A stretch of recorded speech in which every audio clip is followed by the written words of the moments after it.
There it is. The biggest job I've done on this machine. 1066 layers. This took a lot of work.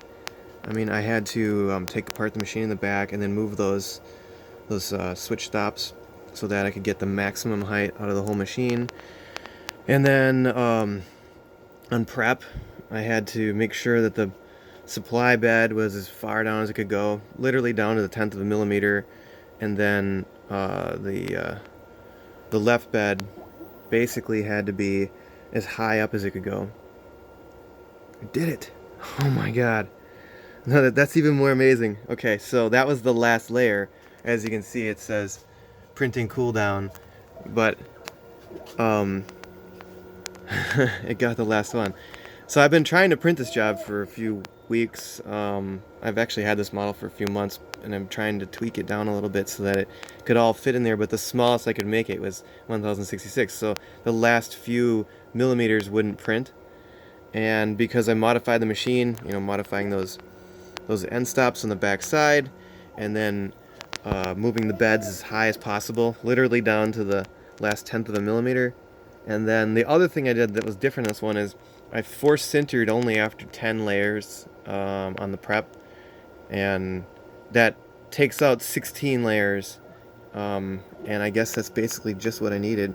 I expect the machine here to stop, because I think either my supply bed or my left bed's gonna max out, and that's gonna hit the end switch.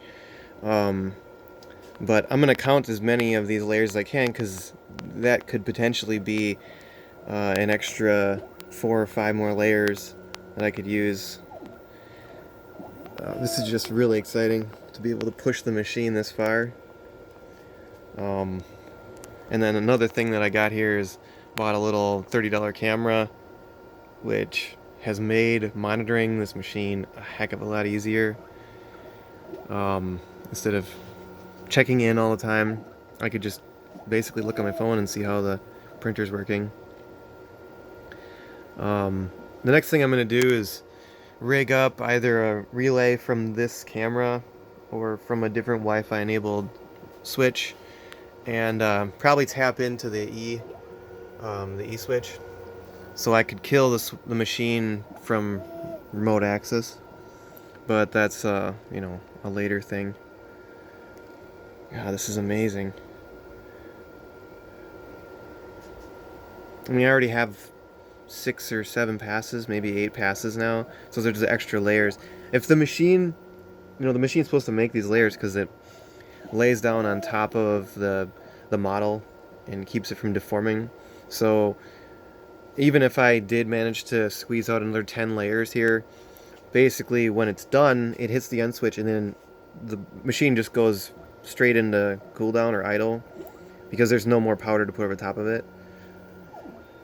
So technically that's not the right thing to do, is to finish the model or finish the 3D print without a couple top layers. But in this case, this model ends with a little circle on top. I mean, this bed is packed. I bet you it has 150 models in it, but the very top model has a little circle on top, and that's the only geometry that sinters. I think I just heard the switch go. So if you want to know when you're at the end of your bed, you'll hear a little click, because the switch is not really that sensitive. Like the number of threads that your stepper motor. Oh, that's it. That's it. I don't have any more. It's the end of the job. Anyway, the number of threads that it would take to turn the thing it doesn't amount to much. And the stepper, I don't know if I can zoom in, or the switch on it, it has a little bit of room, about 2 millimeters worth of room. So you got to turn it probably maybe like a half thread in order for it to fully press down. And I guarantee you 1/10 of a millimeter when moving the bed up and down isn't going to amount to much, many turns of your stepper. So, a number of steps on the stepper. That's it. It worked. Holy cow. So 1066, and I could probably eke out another 10 more layers. That'd be another millimeter of height. And That's the max I've been able to get out of this machine.